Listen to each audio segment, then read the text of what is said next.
요한복음 14장 27절 말씀입니다. 한 절입니다. 신약 성경은 173페이지.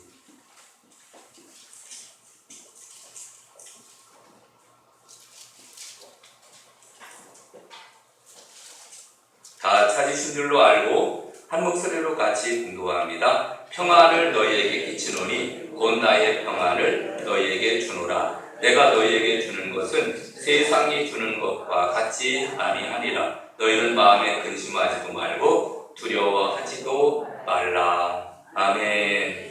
우리 이 시간은 찬양대의 찬양이 있겠습니다.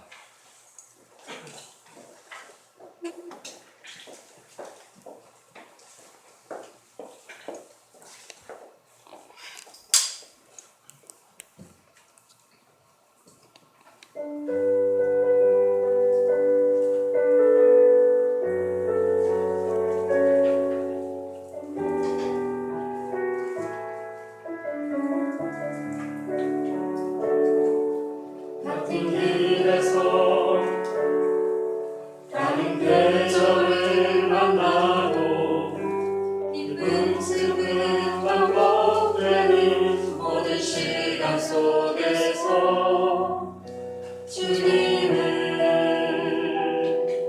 바라보네. 같은 길 위에 나의 계절을 아시고 신평안 공존하는 모든 상황 속에서 나를 살피시네. 하늘에 나도 주님밖에 없고 땅 위에 보여도 주님밖에 없네. 인생을 걸을 때 주를 따라가고 내 삶이 다할 때 주님 곁에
있네.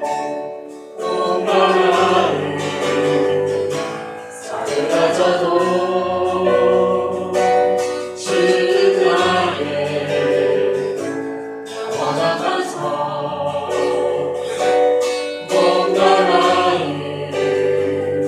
집으로 가도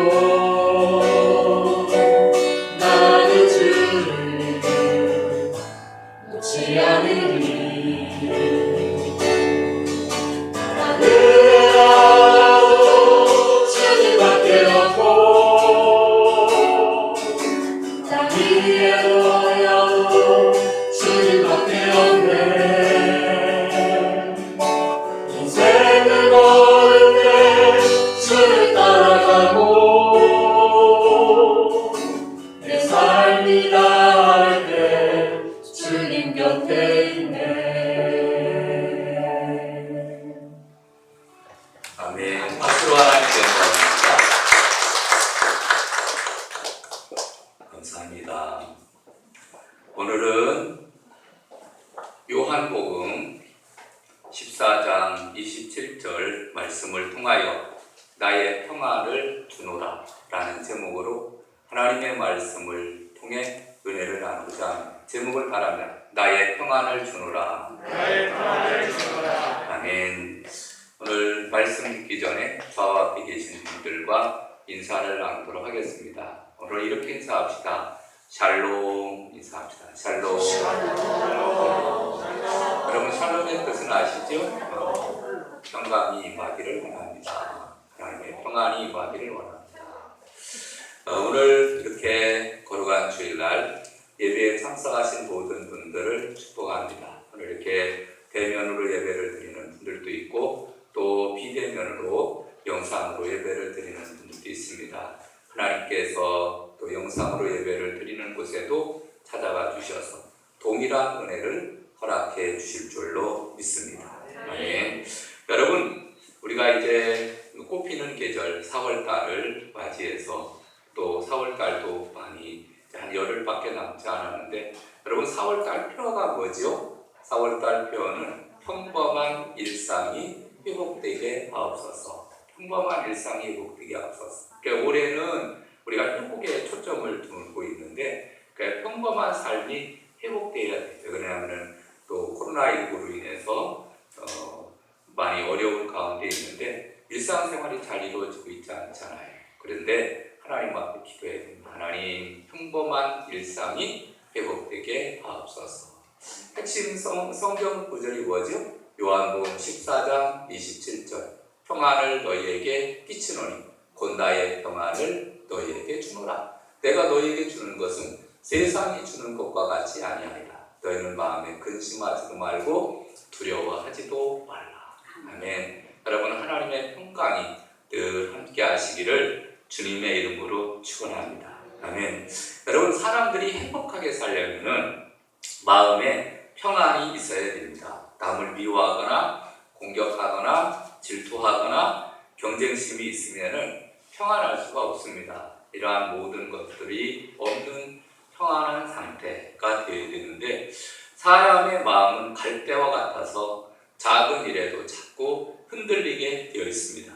그러니까 사람이 사는 곳이라면 가정이든 직장이든지 사회 속에서 흔들리지 않는 평안함이 있어야 참된 평안이 이루어지게 되는 것을 보게 됩니다. 여러분, 요즘은 어떻죠? 우리가 살고 있는 이 시대에 보면은 점점 개인주의, 또 핵가족 시대, 가족이 붕괴되고 경쟁적인 치열함이 다가오고 있습니다.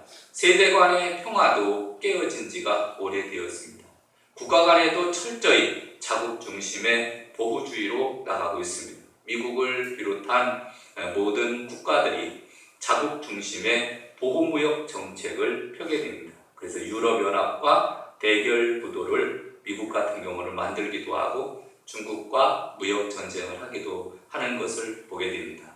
국가나 개인이나 사회나 이 평화가 깨어지게 되면 불안이 생기고, 불안하게 되면 긴장하게 되고, 또 두려움 속에서 관계가 파괴되고 평안을 잃어버리게 되는 것을 보게 됩니다. 여러분, 요즘에는 결혼에 대한 가치관도 변하고, 또 건강, 편리, 쾌락, 자기사랑, 자기 실현의 가치관을 더욱더 중요하게 생각하고 있는 것을 보게 됩니다. 그리고 또 사회 곳곳을 보게 되면 여러 부분에 있어서 서로 싸우고 있는 것을 보게 됩니다. 여러분, 성경이 이렇게 말합니다. 갈라디아서 5장 15절에 보면은 만일 서로 물고 먹으면 피차 멸망할까 조심하라, 이렇게 말합니다. 그러니까 서로 싸우면 돼요, 안 돼요? 안 됩니다. 우리가 평화를 이루면서 살아야 되는데, 빅토르 위구라는 사람이 있습니다. 이 사람은 인간에게는 세 종류의 싸움이 있다. 첫 번째로는 자연과의 싸움입니다. 자연이 만드는 재난으로 홍수, 지진, 기후, 질병 등 많은 것들과 싸워야 됩니다. 물론 이 싸움에서 반드시 이겨야 됩니다. 지게 되면 죽을 수도 있습니다. 여러분, 우리는 지금 뭐와 싸우고 있죠? 코로나19라는 질병과 싸우고 있습니다. 그래서 여러분, 면역력을 높여서 이 질병에 걸렸다 하더라도 우리가 빨리 벗어나야 되겠고, 이 질병과의 싸움에서 반드시 이겨야 됩니다. 자연과의 싸움. 두 번째로는 인간과의 싸움이 있습니다. 이웃과 좋은 관계로 지내지 못하면 긴장관계 가운데서 살아가게 됩니다. 심지어는 물건 하나를 사더라도 어떻게 하면 속지 않고 좋은 물건을 싸게 살 수 있을까, 머릿속에 많은 갈등을 하며 경쟁을 하는 모습을 보게 됩니다. 심지어는 가족 간에도, 부부 간에도 심의 싸움은 계속됩니다. 부모와 자식 간에도 싸웁니다. 여러분, 싸움이 있는 곳에는 평안이 없습니다. 회사에서도 사장들과 또 사원들과 갈등을 빚고 있습니다. 동네에서도 싸웁니다. 주차 문제로 싸우고 층간 소음 문제로 다투는 것을 보게 됩니다. 여러분, 세 번째로는 자기와의 싸움이 있습니다. 가장 무서운 적은 자기 자신입니다. 자신의 욕망, 자신의 나약함, 자신의 게으름과 우리는 끊임없이 싸워야 됩니다. 그래야 자기 정체성을 확립하고 살아갈 수 있습니다.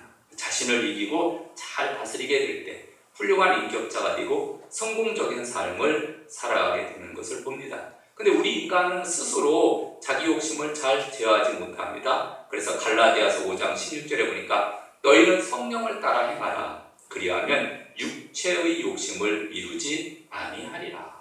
아멘. 그래서 여러분, 우리가 자신을 또 우리가 잘 극복해야 됩니다. 그래서 자연과의 싸움, 인간과의 싸움, 자기와의 싸움, 이런 싸움에서 우리는 반드시 승리해야 될 줄로 믿습니다. 여러분, 성경을 읽어가다 보면 예수님의 제자들도 이렇게 싸움과의, 특별히 자기와의 싸움에서 승리하지 못하는 경우를 보게 됩니다. 그래서 예수님의 제자들 처음 부름을 받았을 때는 사명감을 가지고 나아갔습니다. 시간이 지나면서 예수님께서 능력을 행하시고, 그래서 예수님이 이제 앞으로 이 세상을 다스릴 만왕의 왕으로 다스리게 될 것이다. 그러면은 예수님께서 왕이 되셨을 때 내가 그 오른편에, 내가 그 왼편에서 권력을 가지고 나라를 다스려야 되겠다. 이런 욕심들이 생기게 됩니다. 자리다툼을 하게 되고 욕심이 생기면서 마음의 평화가 깨지고 서로 높은 자리를 차지하고 싶은 그러한 욕망들이 꿈틀거리는 것을 보게 됩니다. 여러분, 현대인들도 마찬가지. 현대인들도 이런 욕망을 채우기에 급급하여서 양보하지 않고 세상의 재력이나 쾌락이나 명예가 주는 것에 우리가 빠져들기 쉬운 것을 보게 됩니다. 여러분, 대부분의 사람들이 갈망하는 게 바로 뭡니까? 돈입니다. 그 이유는 돈만 있으면 의식주를 비롯해서 거의 모든 문제를 해결할 수 있다고 생각하기 때문에 그렇습니다. 돈이 있으면 양식을 살 수 있습니다. 돈이 있으면 필요한 물건을 마음껏 살 수 있습니다. 돈이 있으면 병에 들어도 최고 수준의 의료 혜택을 받을 수 있습니다. 그래서 돈이 있으면 편리한 점들이 많기 때문에 돈을 추구하는 경우를 보게 됩니다. 그러면 돈만 있으면 다 해결할 수 있느냐? 주체할 수 없을 만큼의 부자들은 그러면은 정말 행복하게 평안하게 살고 있느냐? 그렇지 않습니다. 여러분, 부자들은 다 행복하느냐 하면은 높은 사회 계층으로 올라갈수록 행복도가 더욱 떨어지는 것을 보게 됩니다. 이유가 뭐냐? 스트레스를 받기 때문에 그렇다는 겁니다. 그래서 스트레스가 부자들을 짓누르게 됩니다. 부자가 되면 될수록 심한 경쟁에 직면하기 때문에 심한 스트레스를 피할 수 없다라고 하는 사실입니다. 그러면 부자들만 스트레스 있느냐? 그렇지는 않습니다. 가난한 자들도 스트레스가 있고 또 부자들도 스트레스가 있습니다. 그러면 스트레스 많으니까 그러면은 우리는 산으로 가야 되겠다. 요즘 TV에 보게 되면은 산 속에서 은둔하고 계시는 자연인에 대한 그러한 TV에 보면은 사람들을 방영하고 있는 것을 보지 않습니까? 그러면 산 속에 들어가 있으면은 스트레스 안 받고 평안하게 살 수 있느냐면은 그렇지 않습니다. 여러분, 도시 생활에 익숙한 사람들이 산속 생활 그 자체가 스트레스입니다. 그래서 오래 못 살아요. 그러면은 도대체 그러면 우리 인생들을 어떻게 해야 된다는 말이냐? 그럼 답은 뭐냐? 답은 딱 한 가지입니다. 모든 것은 마음의 문제입니다. 아멘. 그래서 마음의 평안을 누려야 됩니다. 그래서 마음이 건강하게 되면 다가오는 모든 스트레스를 너끈히 이길 수가 있고, 마음이 약하게 되면 스트레스를 이기지 못하고 파탄을 경험하게 되는 것을 보게 됩니다. 여러분, 평안이 없는 사람들의 얼굴을 한번 보면은 얼굴이 표독스럽고 혈기를 부리고 때로는 중독에 빠져들고 또 공동체에 많은 아픔과 해를 가져다 주는 것을 보게 됩니다. 여러분, 우리 모두는 다 행복한 삶을 사시기를 주님의 이름으로 축원합니다. 자, 그러면은 우리 마음의 평안을 누리면서 행복한 삶을 살려면 어떻게 했냐? 첫째, 마음의 건강은 하나님께서 지켜주셔야 됩니다. 아멘. 다 따라합시다. 하나님께서 마음을 지켜주셔야 한다. 아멘. 여러분, 우리의 마음을 건강하게 하려면 하나님께서 우리 마음을 지켜주셔야 되는데, 하나님께서 모든 두려움, 불안, 염려, 근심으로부터 우리를 지켜주실 때 일상생활 속에서 수많은 스트레스가 밀려와도 영향을 받지 않고 진정한 평안을 누리며 살아갈 수 있는 줄로 믿습니다. 그래서 마음이 건강하게 되면 우리의 생각이나 말과 행위가 건전하게 되어서 불행한 삶을 미연에 방지할 수가 있습니다. 특별히 하나님을 잘 경외하는 사람들은 하나님께서 하늘의 평안을 주셔서 평안한 삶을 살게 되는 것을 보게 되는데, 우리 인간은 혼자서는 평안을 누릴 수가 없습니다. 하나님과 나와 가정과 사회 안에서 평안을 누리려면 하나님과의 관계가 잘 정립되어야 돼요. 그래야 우리가 하나님 안에서 참된 평안을 누리며 살 수 있는 줄로 믿습니다. 왜 그러냐면 성경이 이렇게 말합니다. 모든 지각에 뛰어난 하나님의 평강이 그리스도 예수 안에서 너희 마음과 생각을 지키시리라.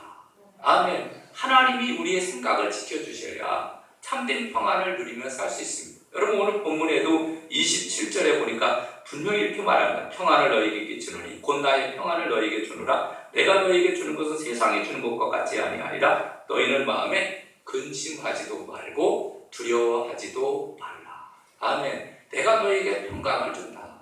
여러분, 평강은 누가 주신 거예요? 하나님께서 우리에게 주시는 줄로 믿습니다. 그래서 마음의 건강, 우리가 마음이 평안해야 되는데 마음의 건강은 하나님께로부터 온다라는 사실입니다. 여러분, 성경에 보면은 하나님을 경외한 사람들은 이러한 은혜를 누렸던 많은 경우를 보게 됩니다. 대표적인 경우를 우리가 보게 되면 다니엘에 대한 이야기를 우리가 한번 해볼까요? 다니엘은 바벨론 왕 느부갓네살의 신하였습니다.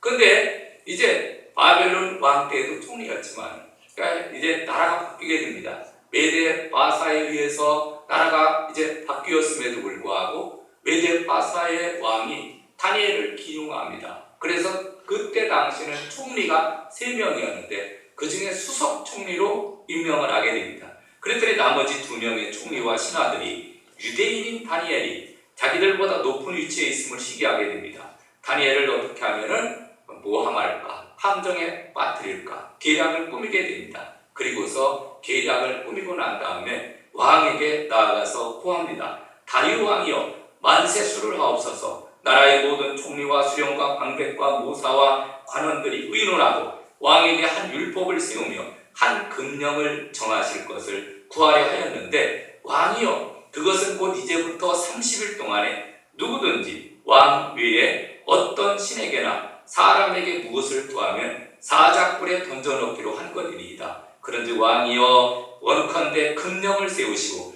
그 조서의 어인을 찍어서 메대와 바사에 변개치 아니하는 규례를 따라 그것을 다시 고치지 못하게 하옵소서. 그러니까 왕이 들어보니까 이 신하들이 지금 자기를 높여주는 모습을 보면서 기분이 좋았습니다. 그래서 조서에 어인을 찍어서 공포하게 했습니다. 결국은 누구를 잡으려고 그랬던 거죠?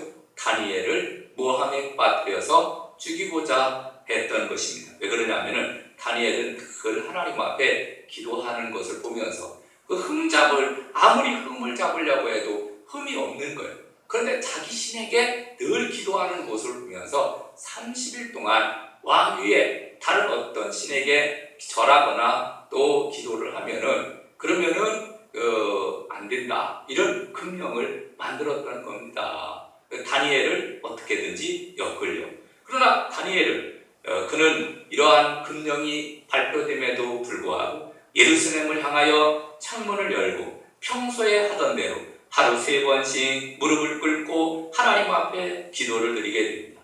결국 다니엘은 고소를 당했고 다리오 왕은 다니엘을 구해보고자 애를 썼으나 어쩔 수 없이 다니엘을 사자굴 속에 던져 넣을 수밖에 없었다라는 사실입니다. 여러분, 입장을 한번 바꾸어서 생각해 보시기 바랍니다. 다니엘은 조서에 명시된 30일 동안만 기도를 쉴 수도 있을 거예요. 그렇죠? 그 다음에 창문을 걸어 잠그고 기도하거나 밤중에 사람들이 잠을 자고 있을 때 몰래 이불을 뒤집어 쓰고서 기도를 할 수도 있을 거예요. 그러나 다니엘은 평소에 하던 대로 하나님 앞에 하루에 3번씩 창문을 열어놓고 기도했다. 여러분, 어떻게 이 일이 가능했을까요?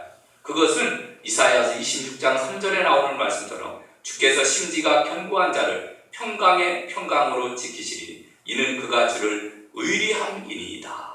아멘. 여러분, 평강의 평강을 부어주셨기 때문에 다니엘에게 하나님께서 평강의 평강, 이게 바로 뭡니까? 퍼펙트한 완전한 평강을 하나님께서 다니엘에게 부어주시니까 그는 사자굴에 들어가는 것을 겁을 내지 않았습니다.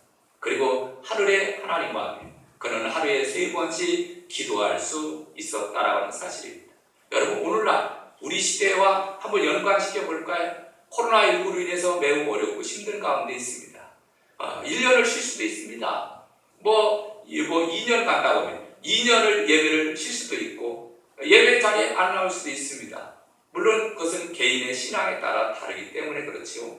그러나 여러분 또 가만히 생각을 해보면 다니엘은 뭐라고 얘기합니까? 평소에 하던 대로 하나님을 섬기는 대로 기도도 하고 예배도 하고 전도도 하고, 물론 그렇다고 해서 전혀 무시할 것은 아닙니다. 우리가 하나님 앞에 예배 생활하는 것은 우리가 참 중요합니다. 그런 방역은 철저히 해야 되겠죠. 조심하고 또 조심하면서, 그러나 포기할 수 없는 것은 하나님 앞에 예배하는 것인 줄로 믿습니다. 오늘 비대면으로 예배를 드리는 여러분을 환영을 합니다. 비대면이라도 예배의 자리는 절대 벗어나면 안 돼요. 예배를 드려야 돼요. 아멘. 예배를 드릴 때 하나님께서 그 마음속에 참된 평안을 허락해 주시는 줄로 믿습니다.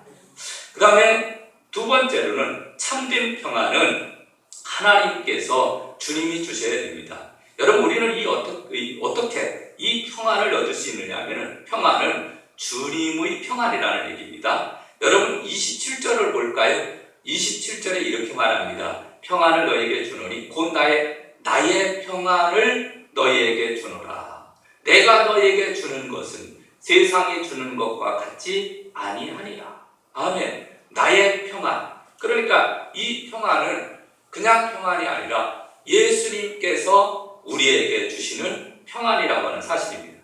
주님이 우리에게 평안을 주실 때 그 평안은 세상의 것들을 우리가 이기고 승리할 수 있다라는 것을 우리에게 말씀해 주고 있습니다. 여러분, 주님이 주시는 평안이 뭘까요? 주님이 주시는 평안. 여러분, 성경에 보면은 주님이 바다를 꾸짖어 잔잔하게 하기도 합니다. 풍랑이 막 일고 있잖아요. 근데 바다야 잔잔하라 그랬더니 자연계가 주님의 말씀에 순종하는 것을 보게 됩니다.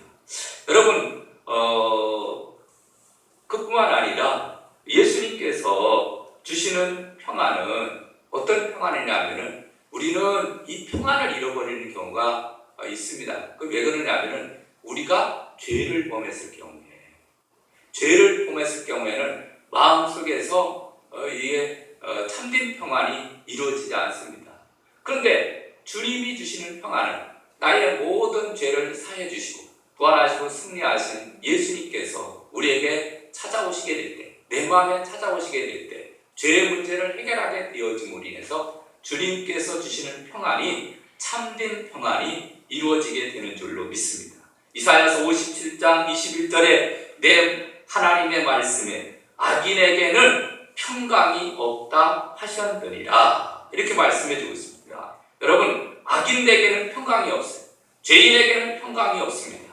그러나 하나님을 믿는 자들에게는 하나님이 주시는 참된 평안이 있는 줄로 믿습니다. 여러분, 우리 인간이 범죄하게 되면은 이 평강을 잃어버리게 되는데, 범죄한 후에, 아담과 하와가 범죄한 후에 태산의 고통이 찾아왔습니다. 노동의 고통이 찾아왔습니다. 가난의 고통, 질병의 고통, 갈등과 결별의 고통, 미래에 대한 근심과 걱정과 번뇌와 죄의 욕망으로 인한 피곤, 죽음과 내세에 대한 공포, 피곤과 눈물과 분노와 증오가 찾아왔던 것을 보게 됩니다. 그래서 우리 인생은 한치도 평안할 수 없는 거예요. 아담의 범죄 이후에 우리 인생들은 원죄를 가지고 이 땅에 살다가 보니까 우리에게는 수많은 이러한 그 어려운 일들이 생기고 평안을 잃어버렸다 그런 얘기입니다. 여러분, 이런 인생들에게 참된 평안을 주님이 우리에게 찾아오실 때, 우리가 예수 믿고 구원받고 하나님의 자녀가 될 때 우리는 참된 평안을 누릴 수 있는 줄로 믿습니다. 아멘. 그래서 이사야서 53장 5절에 성경이 이렇게 말합니다. 그가 찔림은 우리의 허물을 인하며 그가 상함은 우리의 죄악을 인합니다. 그가 징계를 받음으로 우리가 평화를 누리고, 아멘. 그가 징계를 받음으로 우리는 평화를 누리게 됐습니다. 그가 채찍에 맞음으로 우리가 나음을 입었도다. 여러분, 우리 성도는 예수 안에서 예수님의 대속으로 말미암아 속량을 받고 하나님과 화해를 이루어서 참된 평화를 누리게 된 줄로 믿습니다. 그래서 예수님께서 탄생하셨을 때에도 천사들이 찬양을 하지 않습니까? 누가복음 2장 14절, 지극히 높은 곳에서는 하나님께 영광이, 땅에서는 하나님이 기뻐하심을 입은 모든 사람들에게 평화로다. 탄생하실 때도 하늘에서 천군 천사가 찬양을 드렸습니다. 그래서 땅에서는 기뻐하시는 모든 사람들 중에 평화로다. 그럼 예수님께서 십자가에 끌려 돌아가시고 부활하시고 그리고서 이제 다시 이 제자들에게 나타나셔서 요한복음 20장 19절에 안식 후 첫날 저녁에 제자들이 유대인들을 두려워하여 모인 곳에 문들을 닫았더니 예수께서 오사 가운데 서서 이르시되 너희에게 평강이 있을지어다. 아멘. 그래서 예수님은 평강을 주시러 다시 또 부활하신 모습으로 오셨던 것을 보게 됩니다. 그러면은 가만히 생각해보면, 여러분, 평강을 누가 주셔야 된다고요? 주님이 주셔야 됩니다. 그래서 죄로 인해서 신음하는 우리 인생들을 위해서 하나님은 독생자 예수님을 이 땅에 보내주시고 예수님께서 우리의 죄를 지시고 십자가에 피 흘려 돌아가시고 부활하시고 또 승천하시고 지금은 우리에게 참된 평안을 우리에게 나누어주고 계시는 줄로 믿습니다. 여러분, 예수 안에서 참된 평안을 누려야 돼요. 아멘. 믿음생활 신앙생활하는 사람은 요동하면 안 돼요. 하나님을 믿으니 또 나를 믿으라. 아멘. 여러분, 예수님을 믿고 의지하면서 참된 평안을 누리면서 승리하며 사시기를 주님의 이름으로 축원합니다. 세상 살면서 너무 지나친 근심과 걱정은 하나님을 무시하는 거예요.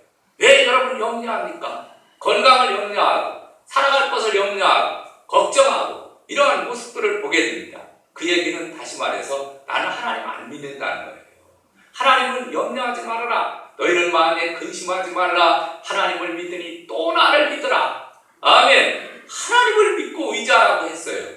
그런데도 불구하고 내가 다 걱정하는 거예요. 무엇을 먹을까? 무엇을 마실까? 무엇을 입을까? 근심하고 걱정하다 보니 마음의 평안이 깨어지는 거예요. 여러분, 이제부터는 내가 너희에게 평강을 준다라고, 내가 너희에게 평안을 끼치노니 평안을 준다라고 하는 말씀을 꼭 기억하면서 예수 그리스도 안에서 참된 평안을 누리며 사시기를 주님의 이름으로 축원합니다.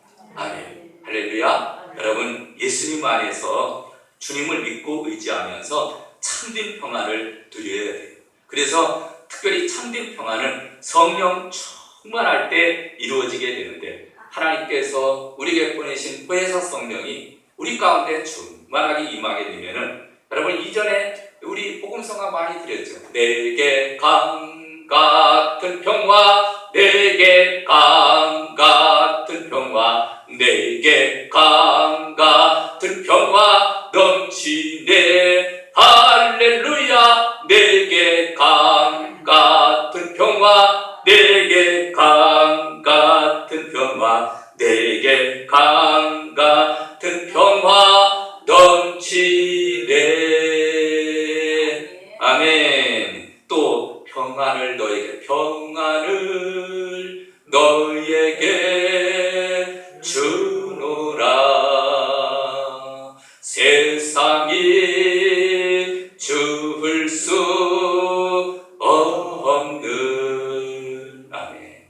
여러분, 이런 평안, 하나님이 우리에게 주시는 참된 평안이 저와 여러분의 삶 가운데 늘 함께 하시기를 주님의 이름으로 축원합니다. 우리 찬양하고 기도하겠습니다. 찬송가 405장 드리겠습니다.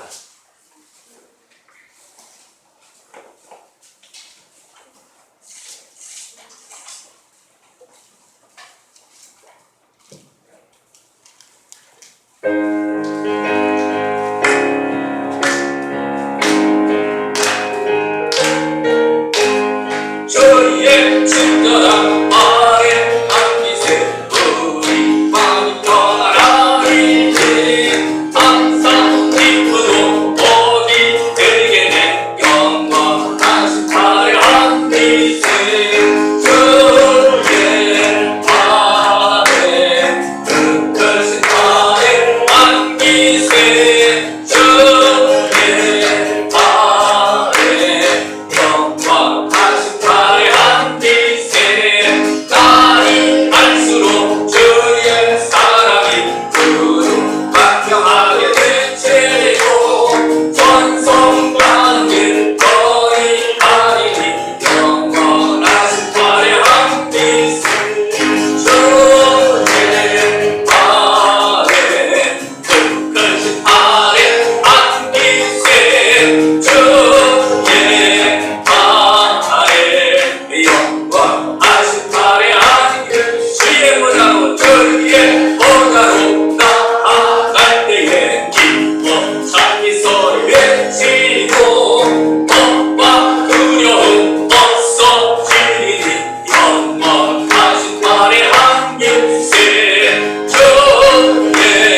팔에 흙으신 팔에 안기세 주의 팔에 영원하신 팔에 안기세. 아멘. 오늘 주신 말씀을 통해서 우리의 일상이 회복되어지고 평안하고 근심 걱정 없이 하나님 잘 섬기며 살 수 있기를 위해서 주여 한번 크게 외치고 통성으로 기도하겠습니다. 주여! 할렐루야. 사랑이 많으신 아버지 하나님, 은총을 무한히 감사를 드립니다. 하나님 아버지, 거룩한 주일날 이렇게 주의 전전에 나와서 하나님 말씀을 통해 은혜 받게 해주심을 감사를 드립니다. 하나님 아버지, 우리는 많은 문제를 가지고 있습니다. 하나님 건강의 문제, 재정의 문제, 하나님 관계의 문제들을 위해서 고통 가운데 우리가 살아가고 있습니다. 하나님 이 시간 간절히 기도하고 나기는 주께서 은혜를 더하여 주셔서 믿음으로 승리하게 도와주시고 하나님 잘 섬기며 살아갈 수 있도록 우리 하나님이여 축복하여 주시기를 간절히 간구를 드리고 원합나이다. 우리가 예수 안에서 하나님 참으로 두려움과 염려 다 근심 걱정 십자가의 몫을 받게 하여 주시고 오직 하나님만을 믿고 의지하며 살아갈 수 있는 하나님의 사람들 다 되게 하여 주시옵소서. 오늘도 성령 충만, 은혜 충만케 하여 주시고 하나님 아버지 참된 평안이 우리의 삶 가운데 충만하게 임하게 하여 주시옵소서. 예수님의 이름으로 기도 올리옵나이다. 아멘.